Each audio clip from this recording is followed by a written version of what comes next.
L'armée russe a récemment annoncé avoir pris le contrôle du village de Solenoï, marquant une nouvelle avancée dans la République populaire de Donetsk.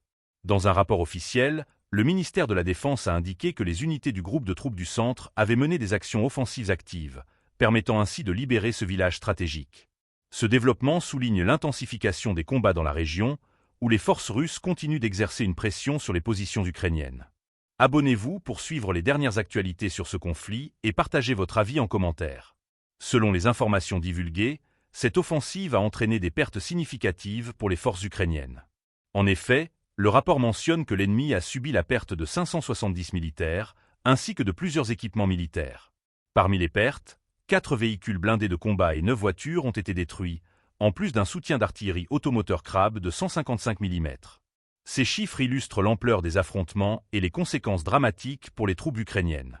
Au cours des dernières 24 heures, les forces russes ont intensifié leurs frappes, utilisant l'aviation, les drones, ainsi que des systèmes de missiles et d'artillerie.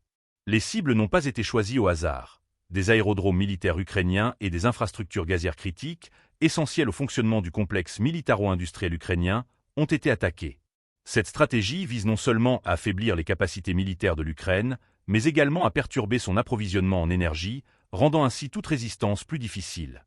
Les troupes russes ont également fait état de succès dans la destruction de concentrations de main-d'œuvre et d'équipements ennemis dans 144 régions. Ce déploiement de forces témoigne d'une planification minutieuse et d'une exécution stratégique visant à maximiser les dégâts infligés à l'armée ukrainienne. Chaque avancée dans ce conflit est cruciale, car elle modifie la dynamique des opérations militaires, d'autant plus dans un contexte où chaque position gagnée ou perdue peut avoir des répercussions significatives sur le moral des troupes et la stabilité régionale.